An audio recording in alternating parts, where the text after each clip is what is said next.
TRS कायद व chief whip के ईश्वर ने आज तेलंगाना भवन में मीडिया से खिताब करते हुए कहा है कि रियासत तेलंगाना को टीआरएस हुकूमत गोल्डन तेलंगाना में तब्दील कर देगी। हुकूमत पर दीगर पार्टी कायदीन की जानिब से की जा रही तनकीदों पर तबसरा करते हुए उन्होंने कहा कि हुकूमत अवामी फलाह व बहबूद की पाबंद अहद है, जिसका अंदाज़ा सिंगारेनी यूनियन इंतखाबात में पार्टी की कामयाबी से हो जाता है। कांग्रेस पार्टी पर तनकीद करते हुए उन्होंने कहा है कि उत्तम कुमार रेड्डी, जो कि पार्टी के सीनियर कायद हैं, टीआरएस पर गैर ज़रूरी तनकीद करते हुए सियासी फ़ायदा हासिल करने की कोशिश कर रहे हैं,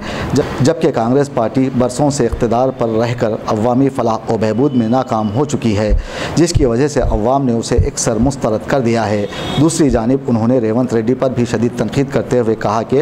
अवाम हकीकत को जानती है और बेसरोपा की बातों से टीआरएस पार्टी को कोई नुकसान नहीं होगा। ये तो थी चीफ विप के ईश्वर की बातें, लेकिन रियासत तेलंगाना के अवाम आज ये सोचने पर मजबूर हो गए हैं कि केसीआर और दीगर अवामी नुमाइंदे तनकीद बराए तनकीद पर अमल पैरा हैं, लेकिन अवामी मुश्किलात का हल ढूंढने में केसीआर हुकूमत एकसर नाकाम हो गई है, जिसकी वजह से कांग्रेस, सीपीआई और जेएसी के सदर कोदंडराम ने हुकूमत पर निशाना साधना शुरू कर दिया है। वक्त और मौका है कि हुकूमत ख्वाब गफलत से बेदार होकर सोचना शुरू कर दे, वरना अवाम जो कि कामयाबी से लीडरों को हमकनार करवाते हैं, वही तख्त व ताज से महरूम भी कर देते हैं।